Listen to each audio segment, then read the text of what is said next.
सल्लल्लाहु अलैहि वसल्लम ने फरमाया, सुनो मुफलिस कौन है।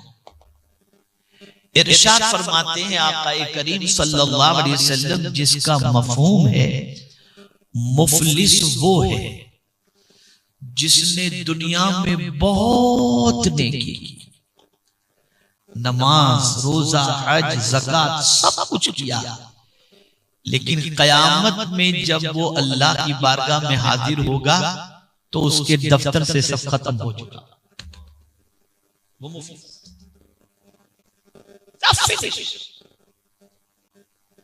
अब कैसे फिनिश होगा? तो आका करीम सल्लल्लाहु ताला अलैहि वसल्लम ने इरशाद फरमाया, दुनिया में वो नमाजी, वो इबादत गुजार, वो नेकी करने वाला, उसने जिस किसी को गाली दी होगी, जिस किसी की बुराई की होगी, जिस किसी की गीबत की होगी, कयामत में उस नेकी करने वाले की नेकियां उठाकर अल्लाह जिसकी गीबत उसने की थी उसको सारी नेकियां अता कर देगा। और फिर मजीद सुने, अगर वो नेकियां उस बंदे को जो सताया गया था या जिसके खिलाफ गीबत की गई थी, झूठ कहा गया था, गालियां दी गई थी, अगर वो नेकियां पूरी नहीं पड़ेंगी तो जिसकी जो है उसके गुनाह उठाकर इस गीबत करने वाले के नाम अमाल में डाल दिए जाएंगे। आप जरा सोचो, इसीलिए अल्लाह वालों की बड़ी अजीब पोजीशन है। जब कोई किसी अल्लाह के वली की गीबत करता हो, कोई आकर कहता फला ने आपके सिलसिले में बुरा कहा है, तो बुरा कहने वाले के लिए वो तोहफा लेकर के जाता है, और जिसने बुराई की होती उससे जाकर कहते ये तोहफा कबूल कर लो। वो कहता हुजूर किस चीज का तोहफा? कहा जो तुमने तुम्हारी नेकियां मुझे दे दी ना, इसके एवज में हम तुम्हें तोहफा देने के लिए आए हैं। और आज मैं पूछना चाहता हूं, वो कौन सी नशिश है जहां पर गीबत नहीं होती? वो कौन सी मजलिस है जहां गीबत नहीं होती? हमारे पास नेकियां बची, पहले तो नेकियां हैं कितनी हमारे पास, जरा नेकियों का हिसाब लगा करके तो देखो, जरा नेकियों का जायजा लेकर के तो देखो। तो हमारे दफ्तर में नेकियां तो है नहीं, और हैं भी तो एक मजलिस ही में जिंदगी की सारी नेकियां खत्म हो जाती है। और अल्लाह रहम करे हमारी ख़वातीन इस्लाम पर कि बस मैं कुछ कह नहीं सकता। तो सैयदना गौसे पाक रज़ियल्लाहु मौला तबारक व तआला फरमाते हैं, गीबत से बचो, गिबत नेकियों को खा जाती है। आइए इमाम आजम याद आ गए मुझे। हजरत इमाम आजम अबू हनीफा रहमतुल्लाह ताला अलैह फरमाते हैं, मुझे मेरे रब की जात से उम्मीद है कि मेरा मौला मुझे बख्श देगा। लोगों ने पूछा हुजूर कसरत तिलावत कुरान की वजह से,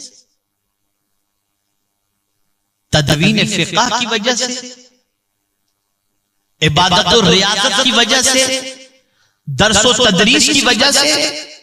हुजूर ये तो बताएं कि आप जिस अल्लाह अज़्ज़ व जल्ल से उम्मीद रखे हैं कि अल्लाह रब्बुल इज़्ज़त जल्ल जलालहू आपको बख्श देगा, तो हुजूर ये तो फरमाएं कि किस अमल की वजह से आप इस तरह से फरमा रहे हैं कि अल्लाह करम की नजर फरमा करके बख्श देगा। इरशाद फरमाते बस एक ही अमल की वजह से। पूछा गया वो अमल कौन सा? फरमाते मैंने जिंदगी में, मुझे याद है जब तक मैंने किसी की गीबत नहीं, और इस अमल की वजह से मुझे मेरे रब की जात से उम्मीद है कि मेरा मौला मुझे बख्श देगा। गीबत इतना बड़ा गुनाह है, कुरान कहते हैं वला यग़्तब बअदुकुम बअदा अयुहिब्बु अहदुकुम अन याकुल लहम अखीहि मैतन फकरिहतुम। एक दूसरे की गीबत न करो, क्या तुम ये पसंद करते हो कि अपने मुर्दार भाई का गोश्त खाओ? ये कुरान कह रहा है। तो मुर्दार भाई का गोश्त खाना और गीबत करना ये दोनों बराबर है। मेरे प्यारे आका सल्लल्लाहु तआला अलैहि वसल्लम के प्यारे दीवानों, इसलिए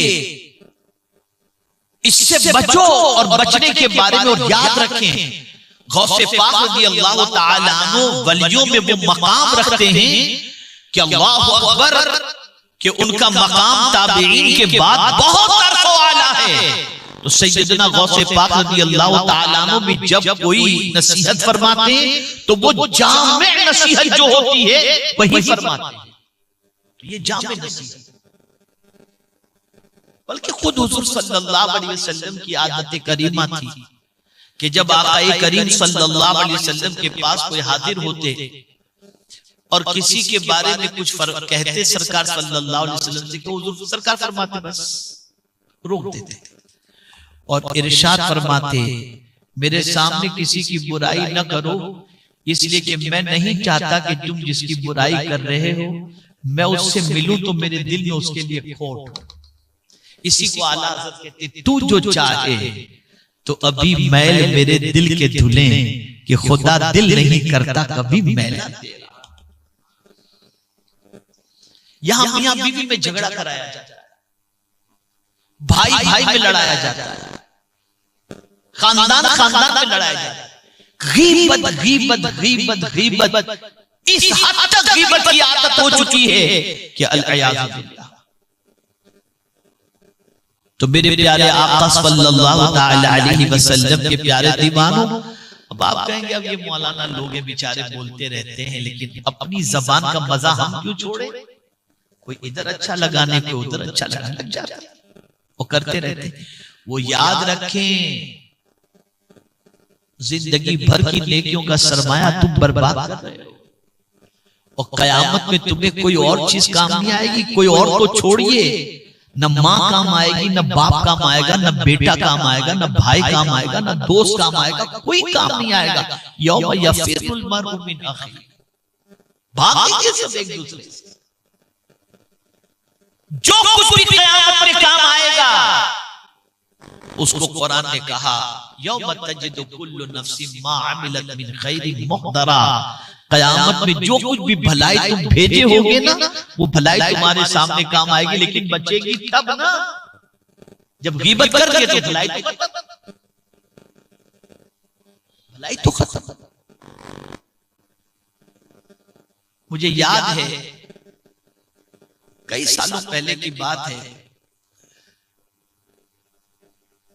कि इसी से मिलते जुलते किसी मौजू पर मैंने गुफ्तगू की थी, जहां मैं जुम्मा पढ़ाता हूं वहां पर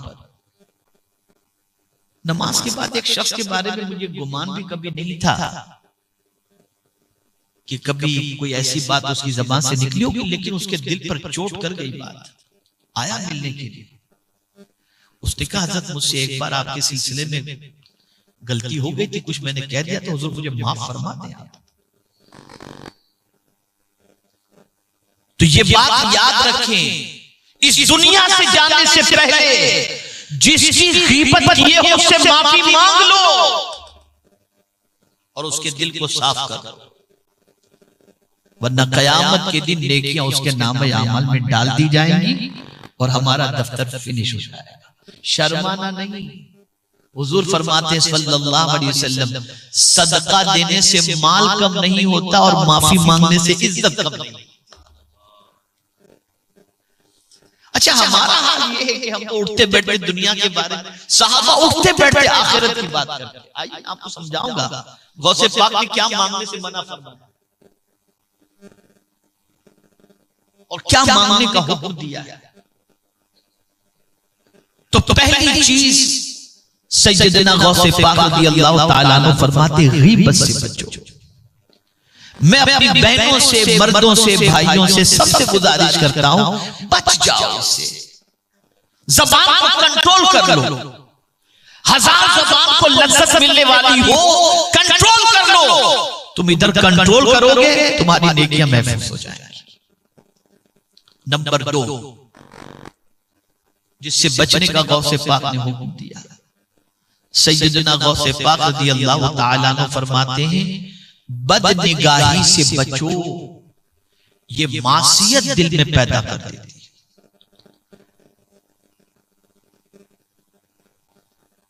न लड़के लड़कियों को ताक झांक करें,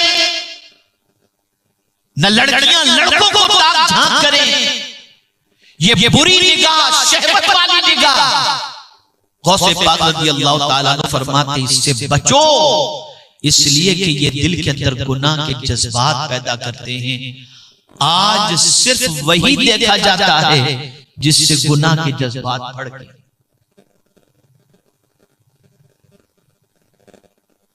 कुरान मुकद्दस में रब्बे कदीर जल्ल जलालहू ने सिर्फ मर्दों से नहीं फरमाया कि निगाहें नीची रखो, बल्कि परवरदिगार ने औरतों से भी फरमाया। रब्बे कदीर जल्ल जलालहू ने मर्दों से फरमाया, कुल लिल मुमिनीना यगुद्दू मिन अबसारिहिम, और खवातीन से फरमाया, मोमिनात से फरमाया, कुल लिल मुमिनाति यगुद्दूना मिन अबसारिहिन। मेरे महबूब सल्लल्लाहु अलैहि वसल्लम, आप मोमिनों से कह दें कि अपनी निगाहें नीची रखें। मोमिनात से फरमाते कि वो अपनी निगाहें नीची रखें। आज तो ताक झांक के अलावा कुछ नहीं। ये जो पूरा मुआशरा गंदगी की बदबू से परेशान कर रहा है, उसकी पहली वजह है निगाहों का आवारा हो जाना। जब निगाहें गंदी होती हैं तो दिल के अंदर निफाक पैदा होता है। बुरी निगाह की बुनियाद पर इंसान के कल्ब के अंदर, इंसान के दिल के अंदर गुनाहों के जज्बात जन्म लेने लगते हैं। निगाहों की हिफाजत करो। और ये भी इरशाद समात कर लें, अगर आपकी निगाह अचानक में उठी और किसी लड़की पर पड़ गई, या किसी लड़की की निगाह किसी लड़के पर पड़ गई और उसने अल्लाह के डर से निगाह को झुका लिया, अल्लाह उसके दिल में नूर पैदा कर और उसके दिल को सुकून से भर दे। ये बेकरारी, ये बेचैनी, ये इज़्तिराब, ये सुकून का खत्म हो जाना, इसमें सबसे बड़ा दखल बड़ी बदनिगाही का है। किसी पर निगाह पड़ गई, कितना स्मार्ट है, कितनी ब्यूटीफुल है, अब रात को सोते रहो या जागते रहो या तड़पते रहो, बेचैन हो, बेकरार। बेकरारी की वजह बदनिगाही है। लेकिन अगर आपने बदनिगाही से अपनी निगाहों को महफूज रखा, निगाहों की हिफाजत की और निगाह से वही देखा आपने जो देखने का अल्लाह के रसूल सल्लल्लाहु अलैहि वसल्लम ने हुक्म दिया, तो अल्लाह आपके दिल को सुकून से माला माल फरमा दे। कुरान देखकर बेकरारी नहीं होती, काबा शरीफ को देख करके बेकरारी नहीं होती, गुंबद खदरा को देखकर बेकरारी नहीं होती, बल्कि ये वो चीजें हैं जिसे देखो तो बेकरारी दूर हो जाया करती है। ये देखने के लिए अल्लाह ने आंखें अता फरमाई। पूछा जाएगा कयामत में आंखों के बारे में, आपको मालूम है? कुरान कहता है, इन्ना समअ वल बसर वल फुआद कुल्लु उलाइका काना अन्हु मसऊला। बेशक कान, आंख और दिल, इसके बारे में अल्लाह अज़्ज़ा व जल्ल सवाल पूछेगा। बंदे कान से क्या सुना, आंख से क्या देखा और दिल में किसकी मोहब्बत को तूने जगह दी? इसलिए कि ये वो नेमतें हैं जो कोई दूसरा दे ही नहीं सकता मेरे अलावा। अल्लाह के अलावा कोई नहीं दे सकता। इन आंखों के बारे में सवाल होगा, क्या देखा इन आंखों से? तो सैयदना गौसे पाक रज़ियल्लाहु मौला तबारक व तआला फरमाते हैं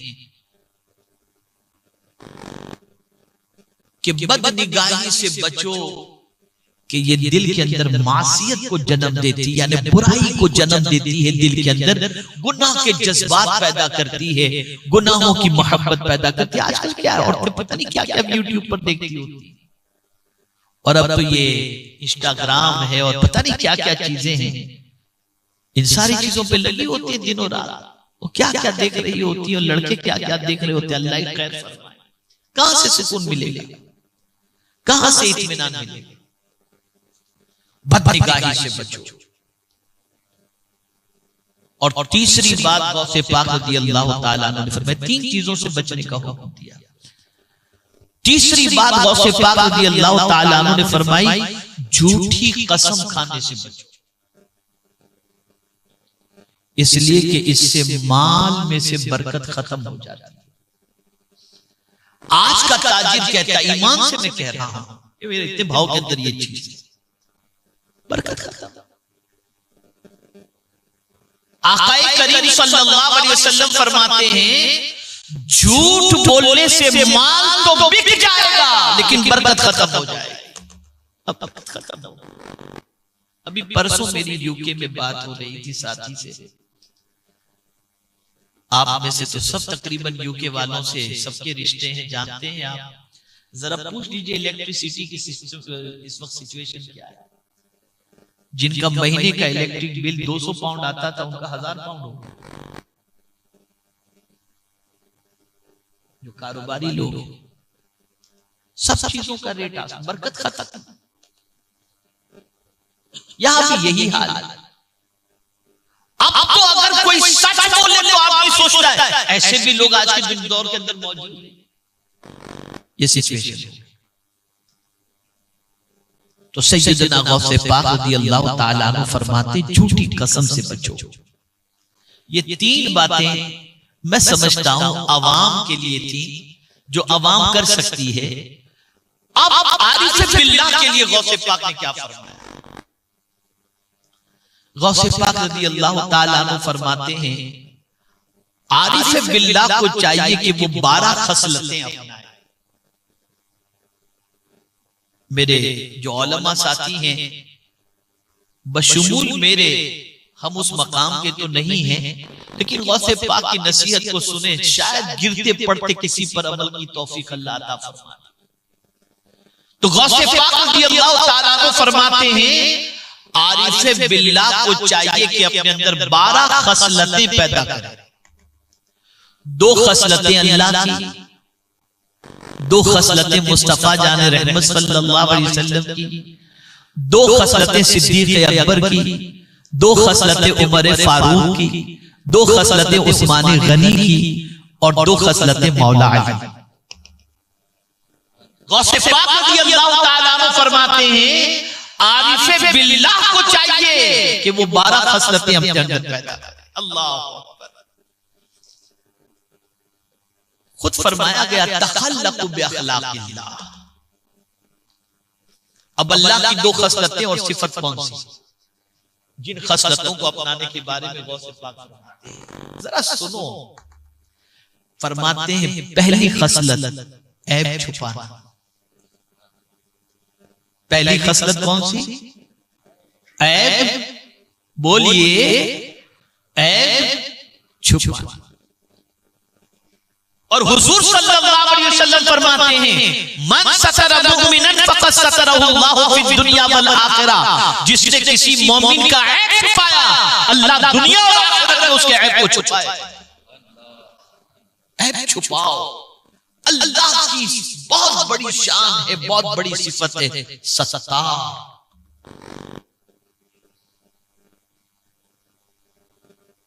यह एक बात बताऊं, हजरत हसन बसरी रज़ियल्लाहु ताला अन्हु से किसी ने पूछा कि हुजूर, अल्लाह की बहुत सारी नेमतें अल्लाह ने हमें अता फरमाई हैं और हमारे पास हैं, हम शुक्र अदा करने की कोशिश करते हैं। हुजूर, आप भी जो है कोई ऐसी नेमत का तज़किरा करें जिस पर हम सबसे ज्यादा अल्लाह का शुक्र अदा करें। फरमाते यूं तो सारी नेमतों पर मैं अल्लाह का शुक्र अदा करने की कोशिश करता हूं, लेकिन फकीर की एक आदत है, इस बात पर मैं अल्लाह का शुक्र अदा करता हूं, मौला मुझ जैसे ऐबी के ऐब को तूने छुपा के रखा है। और एक बुजुर्ग फरमाते हैं कि ये हाथ चूमने वाली दुनिया अगर मौला इनके सामने मेरे ऐबों को खोल दे तो पत्थर मारने लगे।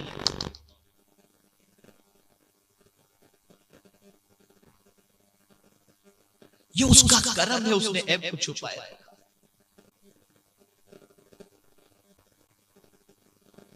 और इस सत्तारी की सिफत को सरकार सल्लल्लाहु ताला अलैहि वसल्लम की उम्मत पर अल्लाह ने इस तरह से वाज़े किया कि मैं आपको कुरान की रोशनी में समझा दूं। हर नबी की उम्मत के ऐब कुरान के अंदर मौजूद है, उनकी गलतियों का तज़किरा मौजूद है। ये करते थे, ऐसा करते थे, नाप तोल में कमी करते थे, बदकारी करते थे, लिवातत करते थे, हरे। लेकिन खुदा की कसम जब उम्मत मुस्तफा की बात आती है तो रब फरमाता है कुंतुम खैरा, कुंतुम खैरा। और फिर कमाल की बात कि कयामत में भी क्या होगा, अल्लाह वहां भी मौला हमारे ऐबों को छुपाएगा, ऐबों को छुपाएगा। और हुजूर सल्लल्लाहु ताला अलैहि वसल्लम भी शान सत्तारी के मजहर बनकर अपने गुलामों के ऐबों पर पर्दा डालेंगे। आला हज़रत कहते हैं वुसअते दी है खुदा ने दामने महबूब को, जुर्म खुलते जाएंगे और वो छुपाते जाएंगे, वो छुपाते जाएंगे। ढूंढाई करें सदर कयामत के सिपाही, वो किसको मिले जो तेरे दामन में छुपाओ। ऐब छुपाओ, ऐब जाहिर न करो, जहां तक मुमकिन हो सके पर्दापोशी करो। ये बहुत बड़ा हुनर है, ये बहुत बड़ा हुनर है। ये हुनर जिसको आ गया ना, अल्लाह ताला उसकी इज्जत को दुनिया और आखिरत में महफूज कर ले। ये बहुत बड़ा हुनर है। तो गौसे पाक रज़ी अल्लाह ताला अन्हु फरमाते आरिफ बिल्लाह को चाहिए कि अल्लाह की दो खसलतें इख्तियार फरमाए, पहली ऐब पोशी और दूसरी माफी। वो कितना माफ करता है, कितना माफ फरमाता है। हदीस मुबारका में है कल बरोज़े क़यामत एक बंदे के आमाल नामे को उसके सामने पेश किया जाएगा और फरमाया जाएगा इक़रा किताब, अपना आमाल नामा पढ़। वो देखेगा तो घबरा जाएगा, छोटे बड़े सब गुनाह उसके अंदर मौजूद। थोड़ी सी होशियारी कर बैठेगा, उसकी हिम्मत नहीं होगी कि कबीरा गुनाहों को पहले पढ़े या साथ में पढ़े। तो छोटे छोटे जो गुनाह होंगे ना, वो अल्लाह की बारगाह में वो पढ़ना शुरू करेगा। मौला की रहमत को प्यार आ जाएगा।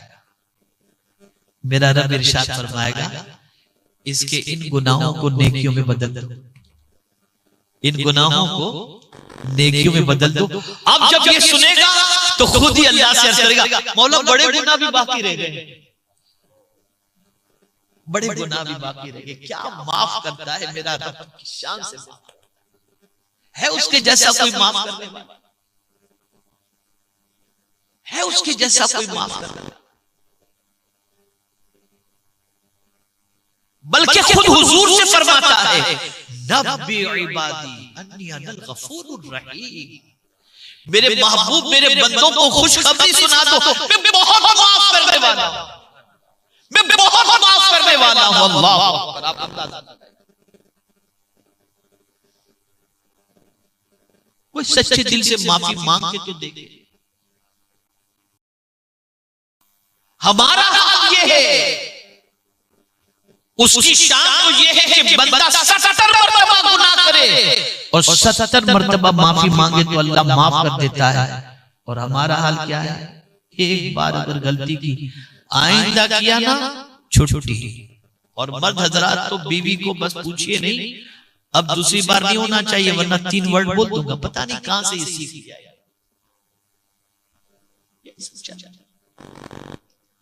दीन सीखा ही नहीं, जिंदगी गुजारने का तरीका सब कुछ सीरियल से सीखा, जिंदगी गुजारने का तरीका यहूद और नसारा से सीखा, जिंदगी गुजारने का तरीका पिक्चरों से सीखा, कभी दीन से सीखा आपने? दीन तो ऐसा है कि आपकी जिंदगी को जन्नत बनाने के लिए आया। ये इसलिए दीन माफ करने की आदत, अफ़्व दरगुजर अपनाओ। और हम अल्लाह की बारगाह में दुआ भी तो करते हैं। खुद हुजूर सल्लल्लाहु अलैहि वसल्लम ने दुआ की, अल्लाहुम्मा इन्नका अफ़ू तुहिब्बुल अफ़्व फ़अफ़ु अन्ना। अल्लाह तू माफ करने को पसंद करता है, हमें माफ फरमा दे। वो माफ फरमा देता है, माफ फरमाता है। तो अल्लाह की दो खसलतें अपनाना, ये आरिफ़े बिल्लाह को गौसे पाक रज़ियल्लाहु ताला अन्हु फरमाते, एक सतर पोशी और एक जो है माफ करना। रसूल आज़म सल्लल्लाहु अलैहि वसल्लम की दो खसलतें अपनाए आरिफ़े बिल्लाह, एक शफ़क़त और दूसरी मेहरबानी। ये दो हुजूर की सिफत। इतनी शफ़क़त, इतनी शफ़क़त कि अल्लाहु अकबर, बाप भी बेटे को लेने आ जाए तो उस शफ़क़त की बुनियाद पर बाप को छोड़ दे, मुस्तफा को छोड़ने के लिए तैयार है। ये शफ़क़त मुस्तफा के अलावा कहीं और नहीं मिल सकती। इतनी शफ़क़त फरमाते थे हुजूर सल्लल्लाहु अलैहि वसल्लम। और मेहरबानी का आलम, अल्लाह अकबर, अल्लाह अकबर। इतनी मेहरबानी का आलम कि एक शख्स हाजिर हुआ, देखा रसूल आज़म सल्लल्लाहु ताला अलैहि वसल्लम के पास बकरियों का रेवड़ है। उसने मांग लिया हुजूर सल्लल्लाहु अलैहि वसल्लम से, मुझे बकरियां अता फरमाए। सरकार ने फरमाया, जा पूरा रेवड़ लेके चला जा, पूरा रेवड़ लेकर के चला जा। जब उसने सुना तो रेवड़ लेके भागा अपनी कौम के पास, जल्दी करो, जल्दी करो, इस्लाम कबूल कर लो, मोहम्मद जैसा शख्स हमने देखा है। ये मेहरबानी थी हुजूर।